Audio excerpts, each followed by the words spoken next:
আমাদের সামনে আছে আমাদের এখন নলুয়াডিয়াল গার্ডেনের উচ্চ বিদ্যালয়ের সাবেক প্রধান শিক্ষক শ্রী অনুপম স্যার। তো স্যার নমস্কার স্যার, আপনি ভালো আছেন স্যার? হ্যাঁ, ভালো আছে। তো স্যার, আসলে আমাদের এই অনুষ্ঠানটা আপনার কাছে কেমন লাগতেছে? অনেক ভালো। অনেকদিন পর সবার সাথে দেখা পেলাম, সবার সাথে দেখা হলো, খুব ভালো লাগলো। একটা দিন খুব ভালোভাবে কাটলো আমার। আর আপনারা হয়তো জানবেন যে এখন এই সংগঠনটা করার পেছনে ওনার অনেক বড় অবদান আছে।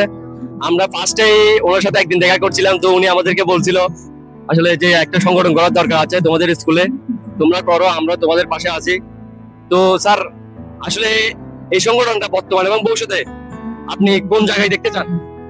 এই সংগঠনটা বর্তমানে যে শুরু হলো, শুরুটা শুভ সূচনা আমি দেখতে পাচ্ছি, এবং আগামীতে উত্তর এরা দেশের জন্য, সমাজের জন্য, স্কুলের জন্য অনেক কিছু করবে বলে আমি আশাবাদী।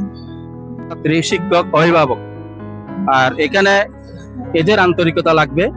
এক, 2 নাম্বার হচ্ছে এখানে প্রাক্তন শিক্ষার্থীদের একটা ভূমিকা রাখতে পারে। প্রাক্তন শিক্ষার্থীরা এখানে দেখতে পারে যে কোথায় সমস্যা আছে, সমস্যাটা কোথায়, এই সমস্যাটা খুঁজে তারা যদি সমাধানের চেষ্টা করে, তাহলে আমি আশাবাদী যে স্কুল রেজাল্ট ভালো করবে। ধন্যবাদ স্যার।